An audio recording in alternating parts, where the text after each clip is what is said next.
Okay, welcome to the Lounge Academics podcast. I'm your host KJ, and as you know, if you're watching us on YouTube, make sure you comment, subscribe, hit the notification bell for future episodes, okay? And if you're listening to us on our podcast, right, where have you been? Why are you not following us on our socials? This is Lounge Academics, all right?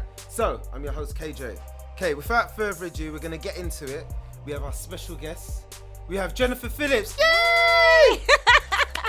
Thank you for having me. It's great to have you. You're from the Corporate Black Girl, right? Yes. You're a coach. Yes, I am. I'm a career coach. And we're going to get straight into it, right? And obviously, what I want to ask you was, your whole journey started through law, right? Yeah. Okay. So tell me about it. Why law? Why, Jennifer? Why did you want to do law? I always wanted to be in law. Like, I was that kid when I was growing up, getting involved in adults' conversations and always actually giving really good opinions. And people used to always say, like, you have really good opinions. You really got good things to say. Like, you should be a lawyer. And I think growing up and hearing that all the time, then I was like, I think this is good for me. And then, I think it was a goal that I had from really young, from about 7, 8 years old. And it affected everything I did. So all the subjects I picked, and eventually I did the degree, and I loved it. And so, I qualified as a lawyer, and I've been working as a lawyer for, building my career as a lawyer for the last 10 years. So, wow. Yeah. Yeah, so I saw from your impressive profile, and your bio. And, like, what I was struck by, right, when I saw your kind of bio and everything and your kind of backstory is obviously law is not easy. No, it's not. Law is not easy. What area of law do you specialise in? Commercial contracts. Wow. Yeah. Hence the Corporate Black Girl. Yes, right? I love the corporate space. I've been really privileged in my career to be in really big corporate spaces. I've worked for major organisations in the City of London.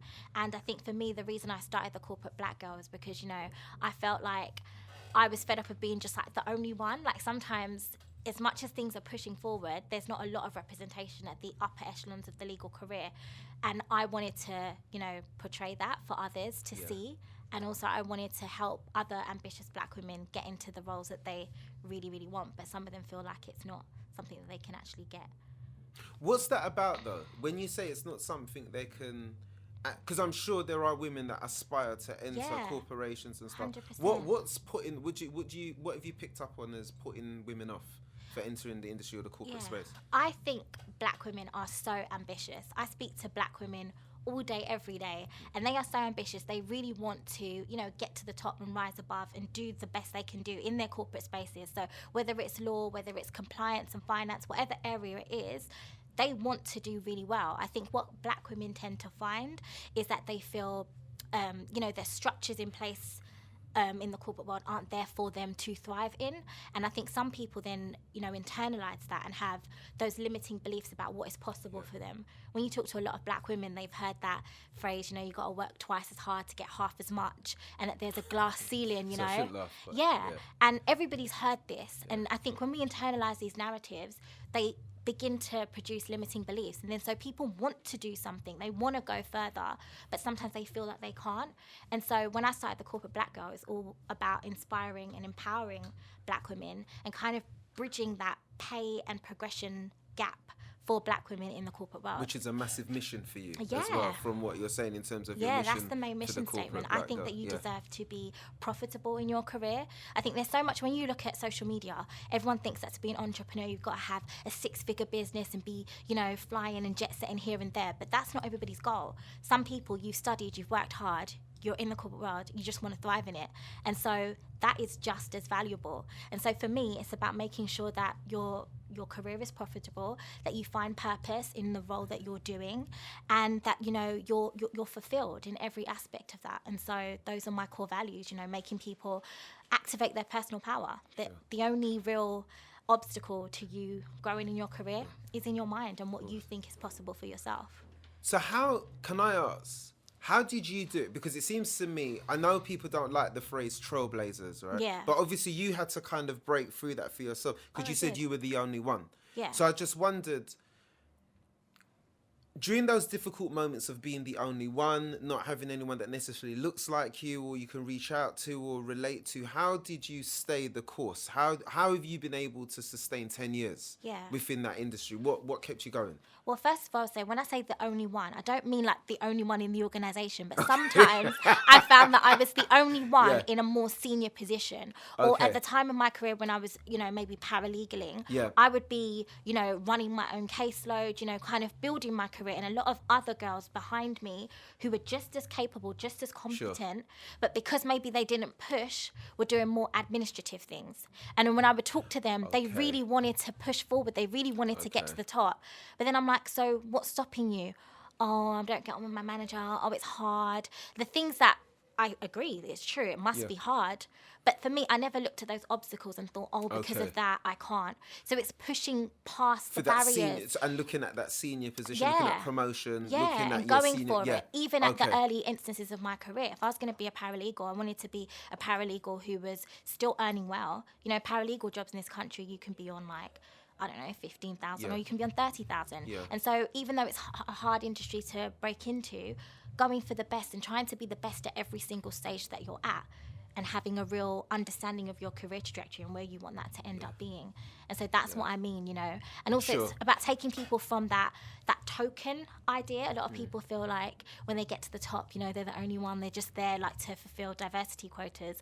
And so what I want to teach people to do is that you can go from understanding that you are nobody's token black girl, that you're actually recognizable talent, and stepping in that and having that vibe about you to actually begin to attract roles that you want and build a career that you truly care about and represents your values. I guess it's about the energy, isn't it, that you put out there. You know, if it's yours, you've got to proclaim it. You've got to own it. You've got to own that space. Yeah. And I guess because I'm really interested to know how, you know, you were able to kind of push through that.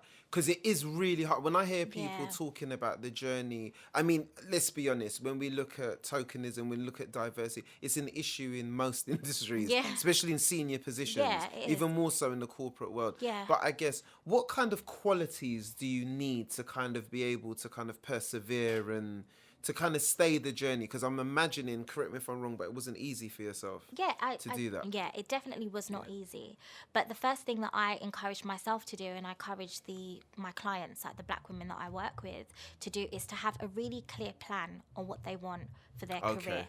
Crystal clear career clarity. Like, I cannot explain that enough. Like, from really early on in my career, even though I wasn't qualified, I was like, I want to be a qualified lawyer by a certain age. Like, I had a target. I was like, by the time I'm 27, that's happening. Even at the time I was getting married, and I said to my husband, I was like, I'm not walking down the aisle if I'm not qualified. Like, that is how much I wanted it. Deal breaker, boy. Yeah, I was like, I'm walking down that aisle a qualified lawyer, and I did it. You know, that's something that I really wanted to do. So it's knowing what your goal is and actually marking that out and having a time frame that you want that to be done by, and also having that kind of real big emotional reason why, because I think it's the reason why you want it is going to be the thing that keeps you going when the going gets tough, right? Because like I said, my career trajectory hasn't been easy by any stretch of the mark at all.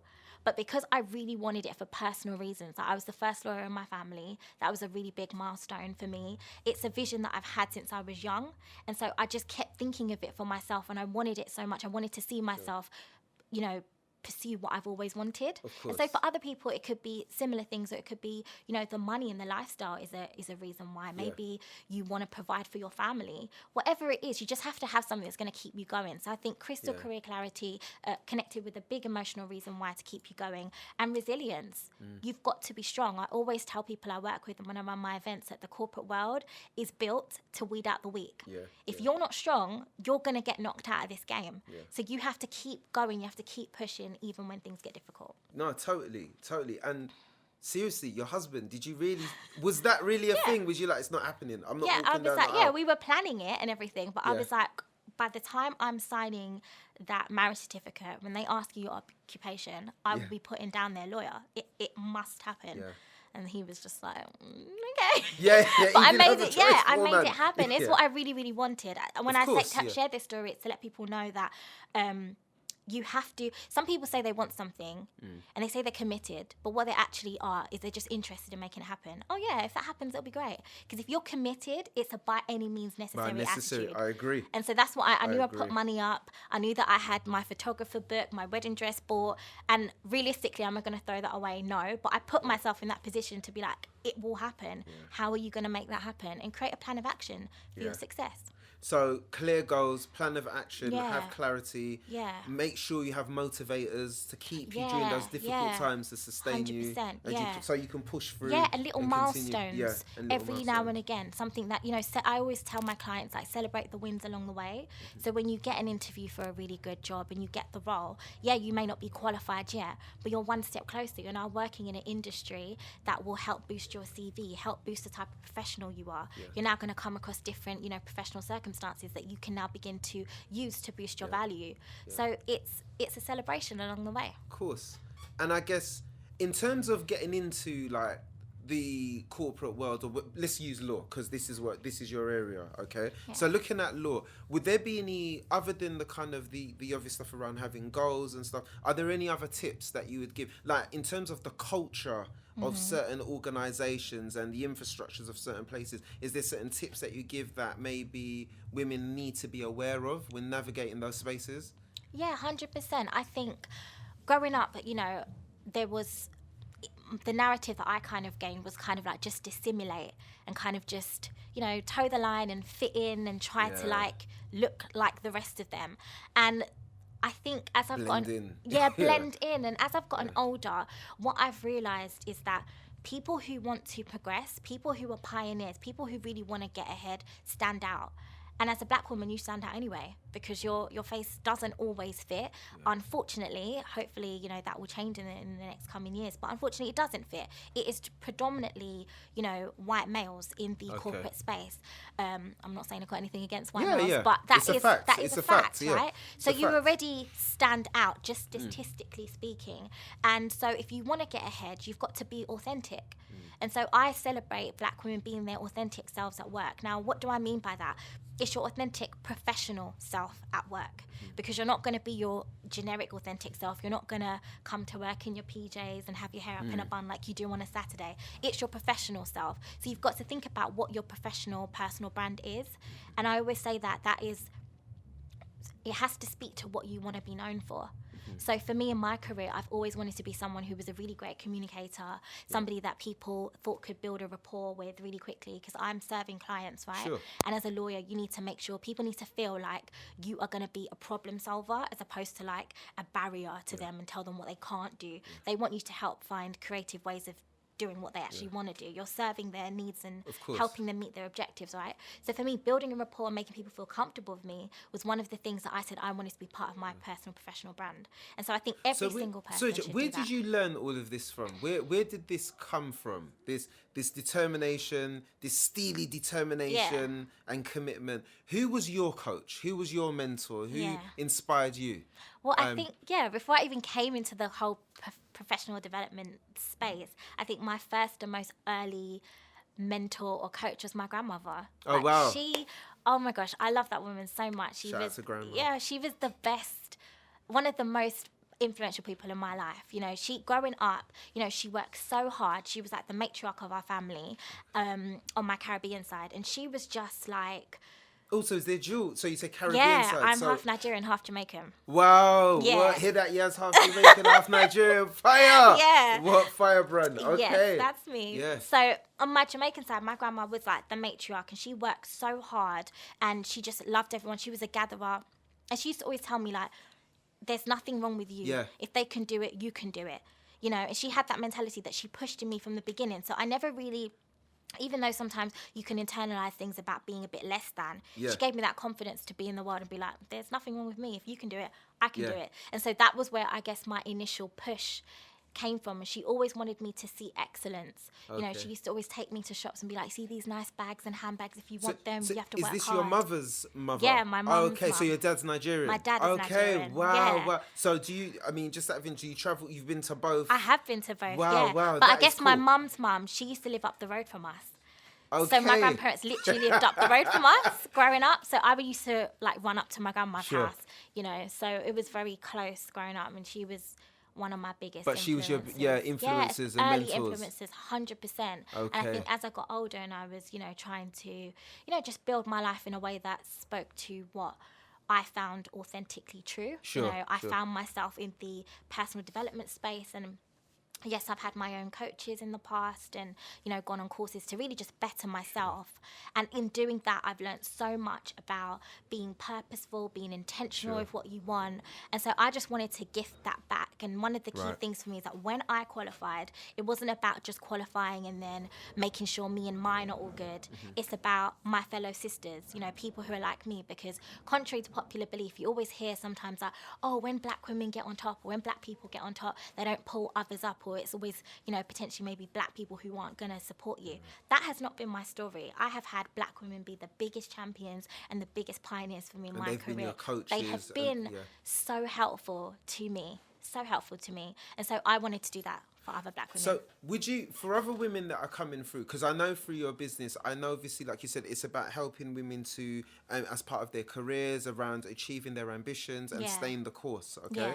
Would you, I know you're a coach, but what would you say about about women, or women having more than one coach? Do you think you can have more than one coach? Or do you think you should just have the one? What would be your advice around whether you can have more than one influence or one coach in your life as part of your journey? Because I've heard some people say that they've got more than one mentor or coach. What's your views on that from a coaching? Yeah, that's a really good question. I think at the end of the day, we're always influenced by more than one thing. I think human beings, by our very nature, we are multifaceted. And so what I do like is that a lot of coaches these days specialize in a particular area. So when it comes down to specialisms, go for the best. I think you should. So I specialise in helping ambitious black women thrive in the corporate world. And so that's what I'm into, career coaching for corporate careers, you know. And so if somebody was in the corporate space, I believe that I'd be, you know, one of the best to go to, right? But if you want a wealth coach, then go for that. If you're looking for general kind of life and maybe specifically confidence, go to a confidence coach. I don't think there's anything wrong. I think when people have really good intentions and people are good and skilled at what they do, there is nothing wrong than, you know, dipping your toe in the right pond that's actually going to help you on a holistic level. I don't think there's anything wrong with that. Yeah, definitely. Yeah. And in terms of, because I know a big part of your mission, which you talked about, was the kind of the race and gender pay gap. Yeah. How much, I mean, do you know of any statistics? How much of a gap is there between, you know, whether it's women or black women to like their white counterparts? Or how much of a disparity or a gap is there? Well, one thing I do know is that 60% of FTSE 100 companies still have all white leadership teams, and that's across the country. I see that as a problem. Because I think there is so much in a world that is now becoming, you know, globalization is real. We're getting so much more connected in a world that's so diverse. And in a place like, you know, London or even England that has got, it's just a melting pot of all these different cultures. I think that that isn't good enough anymore. I think that there is so much to be gained from having people from different backgrounds, from different, you know, races coming together and just offering a different and unique perspective. I think that actually helps businesses. And what I always tell my clients is that as an employee, yes, you have your own career goals, which I can help you identify and get crystal clear on. But you've got to remember that this is all about business. When you go to work, you're helping a business further its aims and objectives. And you have to have that kind of commercial mindset when you're going in. So being yourself, which is why authenticity in your personal brand, as I said earlier, is so important. You are now actually fostering that. You're helping that business move forward, which is why I think that having all white leadership is such a way to put a company on the back burner. Yeah. It's very archaic. It's very old school. Yeah, we need to kind of reflect the times. Yeah. How do we do that to some extent? And I know it's, you know, how long is a piece of string? Yeah, it's one of those kinds of questions. But I wondered, it's quite difficult to kind of, I know we can sit here, we can be very energized, we can be very enthusiastic, say, you know, we've got to go for it. But I guess when you hear those statistics, it's very stark and very damning. I mean, I remember some time back, I saw a LinkedIn post where they showed, like, I can't remember what company it was. It was something like Apple or something. Yeah. and they showed their leadership, their diversity board, and every single person that represented diversity were all white.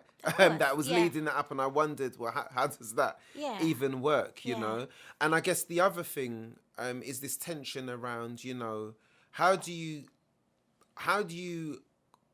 push on to do what you need to do in becoming the best, right? To go for that role that you want, that senior position, whilst at the same time having to kind of navigate that tokenism.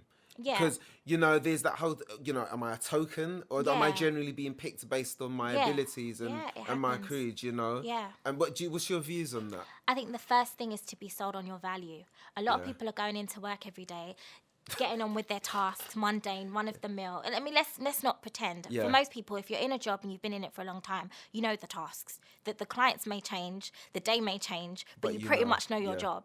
But if you're not, this is why one of my core values is purpose. If you don't have purpose and actually sold on your own value, you should not be looking for extrinsic values or extrinsic factors, to value you.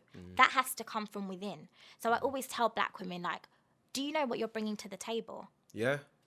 You need to know. Yeah. When you know that, that's not just about itemizing things on your CV. No, actually knowing when Jennifer sits here and when she's in this meeting, what does Jennifer bring to the table? Go on, because Jen. it's about commoditizing. There is an element of you need to see yourself in a business mindset. Your value has to speak for you because people are talking about you. You know? Listen, I'm sold, because basically you've got to know your value, because otherwise you always will be at the service of others and underplaying and underperforming under your potential or whatever. And when people project their views about maybe black women, they're conscious or their unconscious bias onto you. Now, because of that, you take in that narrative and be like, okay, so now I'm going to be quiet in this meeting and I'm not going to express myself. I'm a Nigerian Jamaican woman. When I talk, my hands wave around. It is just the way that I am. It doesn't make me aggressive. And I know that there are times where you might want to take more of a demure stance depending on, you know, it's about being a flexible person. It's not every day I talk like this, but at the end of the day, I'm still going to be myself in every situation, and there is nothing wrong with that. And that's why I say authenticity, and that's why I say knowing your value and what you bring to the table, because guess what, when you know your value, when you look for ways to demonstrate your value, when you are focused on honing in what you are known for in your company, do you think anyone is going to be bothered about whether you're a woman or whether you're black? They won't care, because it gets to a point where what you bring to the table from a business perspective transcends your race and your gender. And this is what I want to teach people. Do you feel authentically, 100%, do you feel that's the case for you? Would you say, I'm not living in the colour of my skin, I have transcended that? Would you say you've transcended that kind of not all the time, because I walk around as a black woman. I always am going to look like a black woman, and for some people who maybe see that negatively, whether they're aware of it or not, I can't change that person's mind, right? Course. And I am proudly walking around as a black woman, as I should, as everybody should be proud of who they are. But I just think that where there are negatives, and it's not every organisation that has these negative views. A lot of organisations are actually pushing to weed this out, which I think is a great thing. But I'm saying where these things exist, where you feel that you are being stagnant in your career because of these structural issues, and maybe for you, you don't, or you're not ready, or you don't want to jump ship from your current organisation, I say that, well, the option is there. You can move on and find a company that aligns with your values, or if you want to stay put for a number of reasons, then what you can do is look to make sure that what you bring to the table is good enough that people start to see you for what your business skills are, for your actual skills, what they employed you for. Are you good at your job? And this is the thing, because like, for example, like side note, and I know it's a different industry, but like Daniel Kaluuya, right, actor, Black Panther, Get Out, known for all those big films, as we know. I think he's become, I've read an article recently, I saw an interview with him where he's saying he's really tired of having to speak about his race. He's often having to talk about his race and speak. He's become a spokesperson for all black people and actors and whatever. And he said he hates it. He says, look, why don't you check my talent first? I'm an actor. When you check, I don't want to be based on, these parts, these controversial parts or whatever that's been based around race.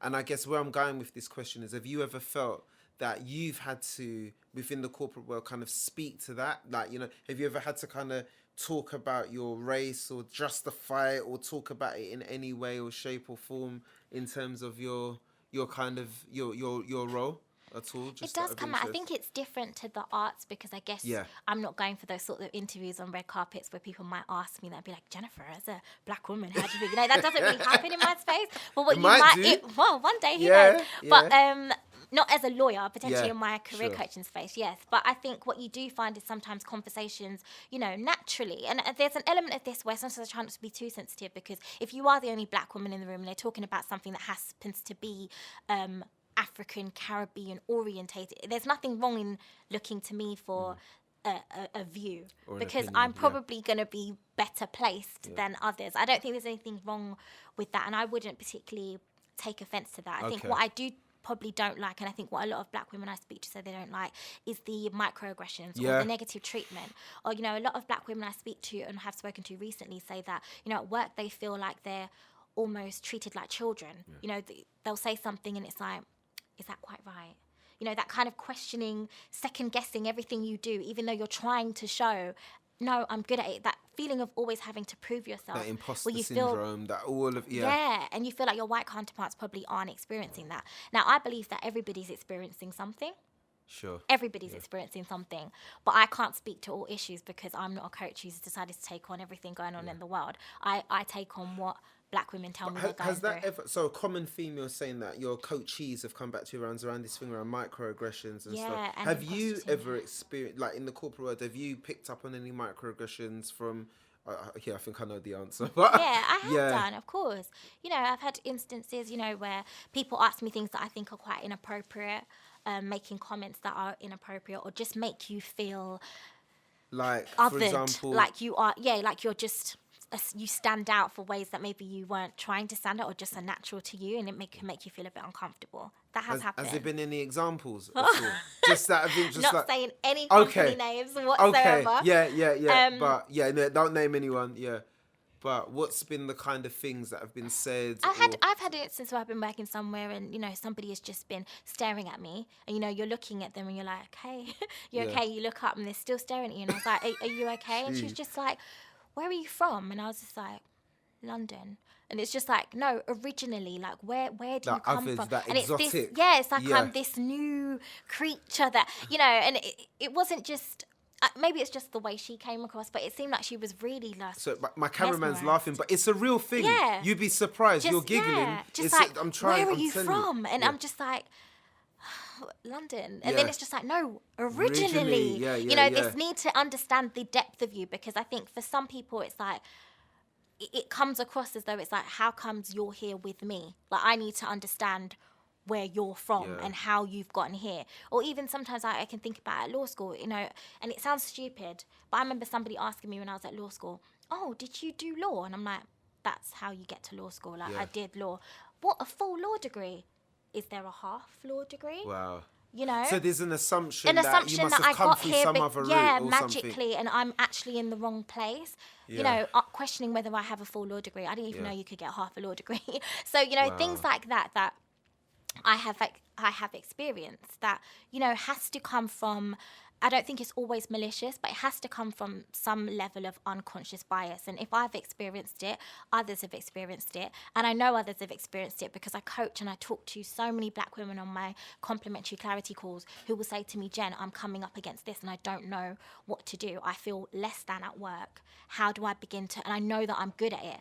You know, in my life, I run my life. I'm a big woman, but why is it at work that I'm made to feel a little bit less than? And because of that, I'm shrinking at work. And then I'm being passed over for promotion.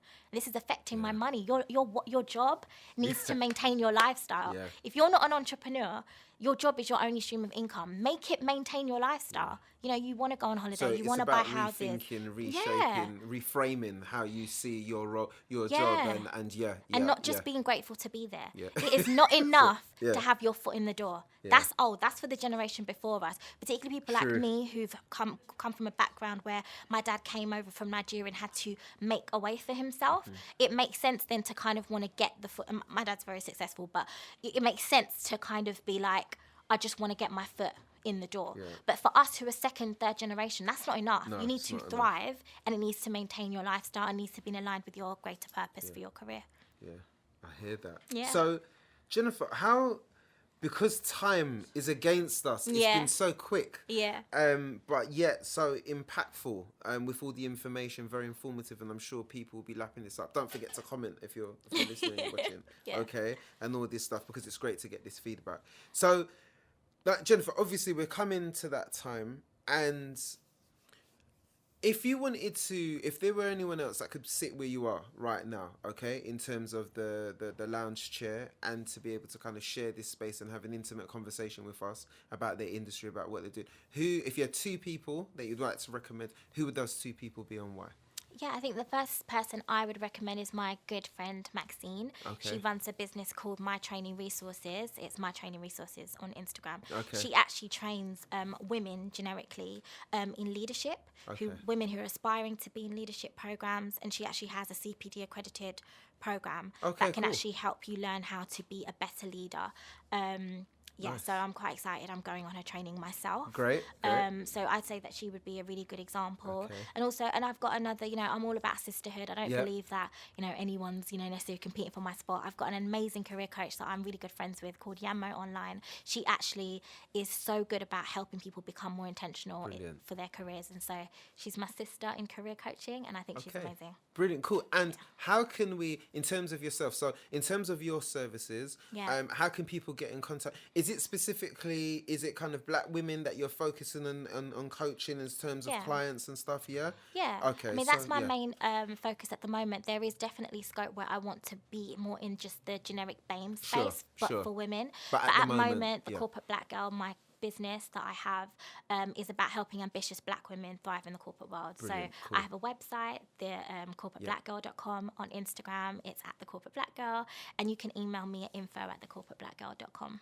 Brilliant, cool. And that should be popping up right about now. Yeah, actually, it may have come up a few up on the screen. Should be there. Good. Cool, brilliant. I just want to say, it's been great. It's been cool. Thank you so much. Thanks. Obviously, people, this has been our episode. Don't forget to hit the notification bell for future episodes. Don't forget to subscribe. If you're loving the content, comment, leave your comments below. Follow Jennifer. Yes. All right. So take care, and it's been great. Lounge Thank Academics. You. Thank you. Thanks.